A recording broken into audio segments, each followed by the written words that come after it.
بسم اللہ الرحمن الرحیم۔ السلام علیکم ورحمۃ اللہ وبرکاتہ۔ حضرت خواجہ معین الدین حسن چشتی رحمۃ اللہ علیہ نے نور و معرفت اور حق و صداقت کی جو شمع اجمیر شریف میں روشن کی، اس شمع کو حضرت قطب الدین بختیار کاکی رحمۃ اللہ علیہ نے نہ تو تند و تیز ہواؤں سے بجھنے دیا اور نہ اس کی روشنی کو کم ہونے دیا۔ آپ کے بعد آپ کے جانشین حضرت بابا فرید الدین گنج شکر رحمۃ اللہ علیہ اور ان کے جانشینان نے اس شمع کی روشنی کو برقرار رکھا۔ یہ شمع آج بھی پوری تابانی کے ساتھ روشن ہے۔ اس شمع کے پروانے ہر شہر اور ہر گاؤں میں ملیں گے۔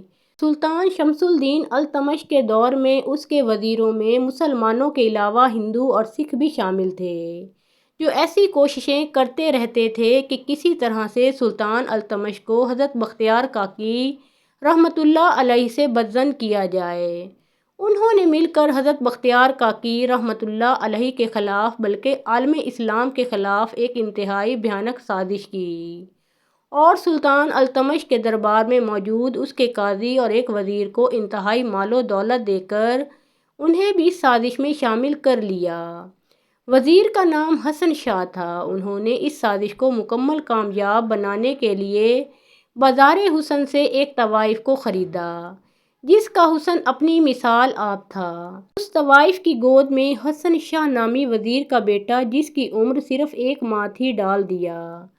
اس سازش کو عملی جامہ پہنانے کے لیے اس عورت کو لیا گیا کہ وہ اب سلطان التمش کے دربار میں جائے۔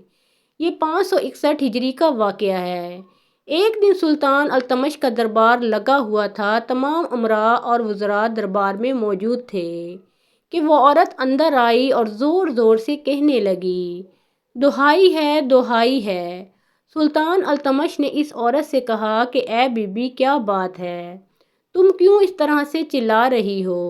اس عورت نے جواب دیا کہ اے التمش، میرے ساتھ زیادتی ہوئی ہے۔ سلطان التمش نے پوچھا کہ کون ہے وہ جس نے تیرے ساتھ برا سلوک کیا ہے؟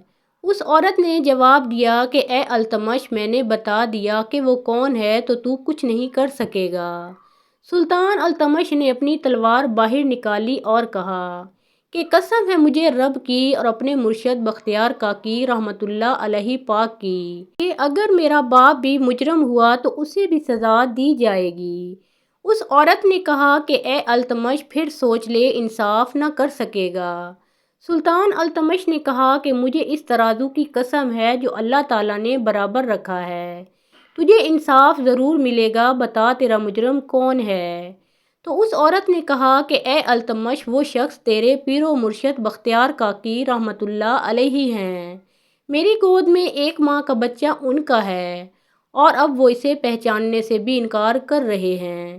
یہ بات سنتے ہی سلطان التمش غصے میں آ گیا اور اپنی تلوار میان سے نکال لی اور شدت غم سے کانپنے لگا اور اس عورت سے کہا کہ اے عورت، تو جانتی بھی ہے کہ تو کیا کہہ رہی ہے اور تو کس پر الزام لگا رہی ہے؟ تو اس عورت نے جواب دیا، ہاں اے التمش، میں جانتی ہوں کہ وہ تیرے مرشد ہیں اور تو ان کے خلاف کچھ بھی نہیں کر سکے گا۔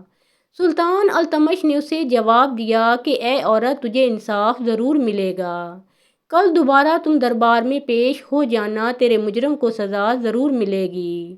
یہ بات کر کے سلطان التمش نے اپنی تلوار میان میں رکھ دی، اپنے سر سے تاج اتارا اور ننگے پاؤں اس نے حضرت بختیار کاکی رحمۃ اللہ علیہ کے حجرہ مبارک کی طرف دوڑ لگا دی۔ سلطان التمش کی آنکھوں سے زاروں قطار آنسو بہہ رہے تھے۔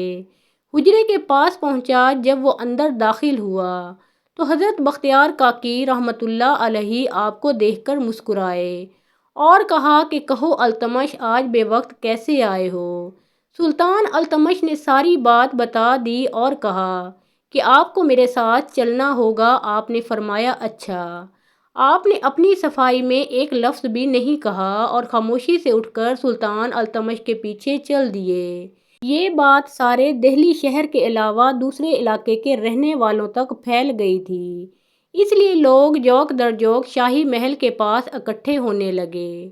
مسلمانوں کے علاوہ ہندو، سکھ، عیسائی اور دوسرے مذاہب سے تعلق رکھنے والے لوگ بھی اکٹھے ہو گئے تھے کہ اب دیکھیں گے کہ مسلمانوں کی عزت کا جنازہ کیسے نکلتا ہے۔ حضرت بختیار کاکی رحمۃ اللہ علیہ جو بہت پارسا بنتے تھے، اپنے اوپر لگایا ہوا الزام کیسے غلط ثابت کریں گے۔ پورا دلی شہر وہاں امڑ آیا تھا۔ سلطان التمش کا دربار لوگوں سے بھر گیا تھا۔ ادھر یہ صورت حال تھی، ادھر اجمیر شریف میں حضرت خواجہ غریب نواز رحمۃ اللہ علیہ اپنے مریدوں سے فرما رہے تھے کہ آج میرا بیٹا مصیبت میں ہے اور وہ مجھے بلا رہا ہے۔ آج اگر میں نہ پہنچا تو ولیوں کا نام و نشان بھی نہیں رہے گا۔ ایمان ہمارا کرشمہ ہے اور اسلام ہماری طاقت۔ رسول عربی صلی اللہ علیہ وآلہ وسلم ہمیں کبھی بھی معاف نہیں فرمائیں گے۔ آپ نے یہ فرمایا اور دلی شہر کی جانب چل پڑے۔ سلطان التمش کا دربار لگا ہوا تھا۔ حضرت بختیار کاکی رحمۃ اللہ علیہ مجرموں کے کٹہرے میں کھڑے ہو گئے۔ سلطان التمش نے اپنا تاج سر پہ رکھا اور اس عورت سے کہا کہ اے عورت، تو اب بتا جو کچھ تو نے کل کہا تھا، اسے دوبارہ بختیار کاکی رحمۃ اللہ علیہ کے سامنے بیان کر۔ اس عورت نے پھر وہی باتیں دہرائیں۔ اتنے میں شہنشاہ ہند حضرت خواجہ غریب نواز رحمۃ اللہ علیہ دربار میں داخل ہوئے۔ دربار پر ایک خاموشی طاری تھی۔ سلطان التمش حضرت خواجہ غریب نواز رحمۃ اللہ علیہ سے عقیدت و احترام سے پیش آیا اور انہیں بیٹھنے کے لیے اپنی کرسی پیش کی، تو حضرت خواجہ غریب نواز رحمۃ اللہ علیہ نے فرمایا کہ نہیں، آج ہم اس کرسی کے قابل نہیں ہیں، کیونکہ ہمارا بیٹا مجرموں کے کٹہرے میں کھڑا ہے۔ حضرت خواجہ غریب نواز رحمۃ اللہ علیہ نے اس عورت سے پوچھا کہ اے عورت بتا، کیا یہ تیرا مجرم ہے؟ تو اس عورت نے جواب دیا کہ جی ہاں، بختیار کاکی رحمۃ اللہ علیہ ہی میرے مجرم ہیں۔ آپ نے 3 مرتبہ سوال کیا تو اس عورت نے یہی جواب دیا۔ آپ رحمۃ اللہ علیہ نے پوچھا کہ اے عورت، اس واقعہ کا کوئی گواہ بھی ہے؟ تو اس عورت نے جواب دیا ہاں، اور ساتھ ہی 4 گواہ بھی پیش ہو گئے۔ ان چاروں نے شہادت گزاری کہ ہم نے مختلف اوقات میں حضرت بختیار کاکی رحمۃ اللہ علیہ اور اس عورت کو اکٹھے اٹھتے بیٹھتے دیکھا ہے۔ جب وہ چاروں آدمی اپنی اپنی شہادتیں گزار چکے تو حضرت خواجہ غریب نواز رحمۃ اللہ علیہ درمیان میں کھڑی اس عورت کے پاس گئے اور فرمایا کہ اے عورت، یہ سن لے کہ یہ دنیا فانی ہے، کل تم نے بھی اس دنیا سے چلے جانا ہے، ابھی بھی وقت ہے، سوچ لے۔ لیکن اس مکار عورت نے جواب دیا کہ میرے مجرم یہی ہیں اور انہیں اس کی سزا ملنی چاہیے۔ یہ سن کر حضرت خواجہ غریب نواز رحمۃ اللہ علیہ جلال میں آ گئے۔ آپ غصے کی شدت سے کانپ رہے تھے، محل کے در و دیوار تک لرز رہے تھے۔ حضرت بختیار کاکی رحمۃ اللہ علیہ نظریں جھکائے بالکل خاموش کھڑے تھے۔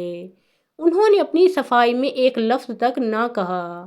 حضرت خواجہ غریب نواز رحمۃ اللہ علیہ نے فرمایا کہ اے لوگوں، تم نے اس عورت کی باتیں سنی، میں اب اللہ کے فضل و کرم سے ایک شہادت گزارنے والا ہوں جو کہ خود یہ ثابت کر دے گی کہ میرا بیٹا مجرم ہے یا نہیں۔ آپ رحمۃ اللہ علیہ اس عورت کے قریب آئے اور اس کی گود میں موجود بچے کے منہ سے کپڑا ہٹایا اور اس بچے کو کہا کہ اے بچے، میں تجھے اللہ کے فضل و کرم سے یہ حکم دیتا ہوں کہ تو بول اور یہ بتا کہ تو کس کا بیٹا ہے۔ میں تجھے ولی بناتا ہوں اور تیری آئندہ آنے والی نسلیں بھی ولی ہوں گی۔ تو اللہ کے حکم سے بول۔ تو وہاں دیکھنے والے حیران رہ گئے اور سننے والے پریشان ہو گئے کہ وہ بچہ جو صرف 1 ماہ کا تھا بول پڑا اور کہا کہ اے خواجہ غریب نواز رحمۃ اللہ علیہ، السلام علیکم، میں اس دربار میں موجود حسن شاہ نامی وزیر کا بیٹا ہوں اور حضرت بختیار کاکی رحمۃ اللہ علیہ بالکل بے گناہ اور پاکیزہ ہیں۔